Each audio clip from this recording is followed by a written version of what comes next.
Okay, looks like we're going to have another. All right, let me bring this up. Sorry. What I'm going to do is go through first couple of chapters, just give you a 5-minute overview, maybe some of the things that I find are important. The first thing I wanted to say is that the prologue section is really kind of important and one of the more valuable sections for you to use for your professional career. It's got a lot of tips on job search, interview techniques, and all that kind of stuff. It's got tips on your interests and what kind of professions that you might be interested in. I think the link is not quite there. I'm going to fix that. The prologue section is all about how to find jobs, how to position yourself, what kind of things you want to do. So don't overlook that one. It's very important. And it's also, I don't have points for it anyhow. So what we're going to do here today is just talk about the first chapter. And I can only go through a few minutes, of course, but this is fine. Here are the stakeholders that are involved in business. These are all the people that play.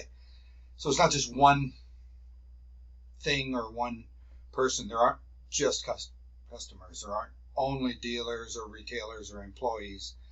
It really is made up of a combination of all these different things. So that's pretty basic, pretty simple to understand. 5 factors of production, some basic economic stuff where you take something, and this is all called value added. This is business. What more do you add to the business? And I think you can understand this. It takes a combination of all these things. You need raw materials. You need people. You need the know-how. You need somebody to fund it, capital. The know-how is both entrepreneurship and knowledge. So here are the environments, and it's important to understand each area of this environment: the legal, technical, competitive, social, and the global environment. And as you can see, here's the economic environment. What is the economy like? Different today than it was a year ago, safe to say. What kind of technological changes are apparent in your business or in this type of business as it relates to the world? How does business conduct?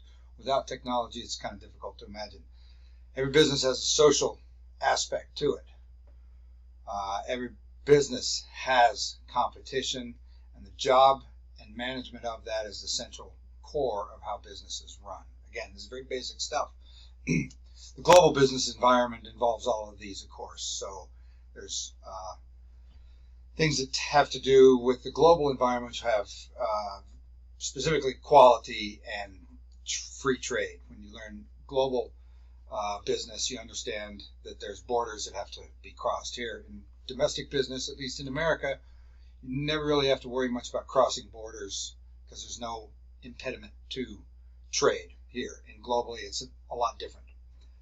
Let's see, a little background on the evolution. Of course, we all know that we started off as an ag society, and I think what I like to stress, and I've taught this a long time, what I like to stress is that the technology that you think of is not the technology, the phone in your hand. It goes all the way back to the cotton gin and all the mechanical technology, the shipping container, that type of technology it's not ones and zeros, X's and O's, ones and zeros. It's inventions technology, things that have made work easier, and that's constant. The Industrial Revolution brought in technology, big machines that small men can run. I mean, man being small, machines way bigger than them can run those. And so we always need fewer workers as we add technology. I think you know that. Agriculture technology has made it cheaper for food to be produced, and it also has kind of pushed out the small farmer. I think you can understand how that works there. The biggest change in my lifetime, or the last 50 years, would be move to services. Actually, for 100 years, we've moved away from labor work into service work. And that's how typical economies evolve. Look at any advanced economy, Japan, Germany, they've got a strong service industry, and so does the United States. Very strong in services. This is where all the jobs are. It's probably where you'll be. It's where a lot of us are. I don't know if you want to aspire to be sitting on a production line, tweaking, making things, or do you want to be in the service industry? That's where we're going to school for, is a little bit more higher level sophistication. So the future is going to be info-based, and I think you all know that too. All right, so that is chapter 1 and the prologue, and let's just wrap it up there. I'll try to keep these going as we go, and we'll post them as they come up. All right, thanks.